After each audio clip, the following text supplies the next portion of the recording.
तो मैं एक सुझाव भी देना चाहता हूं। We should be very careful, we should be very careful, BJP should be very careful.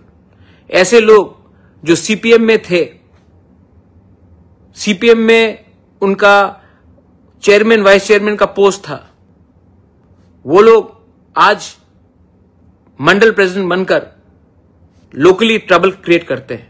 এরকম যদি হয়েই থাকে, কারা সিপিএম এর লোক বা অন্য দলের লোক, তাদেরকে চিহ্নিত করে তাদের নাম ঘোষণা করে তাদের দল থেকে বের করার হিম্মত তিনি করুন না, সে হিম্মত তো দেখাচ্ছেন না। তো এইভাবে এটা নিজেদের অসহায়তা প্রমাণ করা, এতে আর কিছু নয়। যে গত 7.5 বছরে বিজেপি এবং তীব্রামথা উভয় দলের সমর্থকরাই এরা এখন খুবই হতাশার মধ্যে আছে।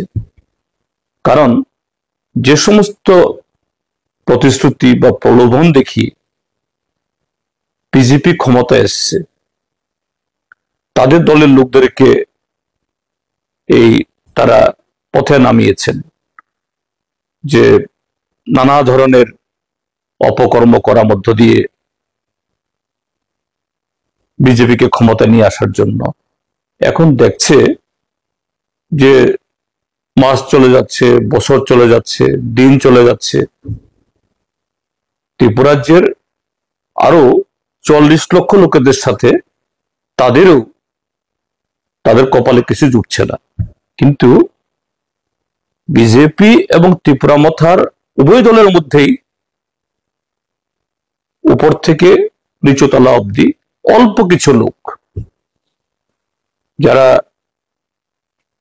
রাজ্যের ক্ষমতাবানদের কাছাকাছিতে আছেন, মন্ডল সভাপতি, এই জেলা সভাপতি, মন্ডল সভাপতি, তাদের কাছাকাছিতে আছেন, তারাই নিয়ন্ত্রণ করছে থানা, তারাই নিয়ন্ত্রণ করছে গাজার চাষের, গাজা পাচারের, ফেন্সিডিল পাচারের, ইয়াবা ইত্যাদি কোটি কোটি টাকার প্রতিদিন ধরা পড়ছে। তারাই নিয়ন্ত্রণ করছে এই পিডব্লিউডি অফিস, বিডিও অফিস। এইভাবে অল্প কিছু লোক তারা রাতারাতি কোটিপতি হচ্ছে। আর এই সাধারণ যারা সমর্থকরা, যারা মনে প্রাণে বিজেপিকে, ত্রিপুরামথাকে ভালোবেসেছিলেন, তাদের হয়ে কাজ করে বৈধ অবৈধভাবে তাদেরকে রাজ্য সরকার এবং এলডিসিতে বসিয়েছে, চোখের সামনে দেখছে তাদের দিন চলে যাচ্ছে, কাজে তারা হতাশ। কাজে সে হতাশা থেকে শুধু যে বিজেপির বিরুদ্ধে ত্রিপুরামথা না, এটা ত্রিপুরামথা ভার্সেস বিজেপি, আবার কোথাও কোথাও বিজেপি ভার্সেস বিজেপি, মথা ভার্সেস মথা, এই ঘটনাগুলি ঘটছে।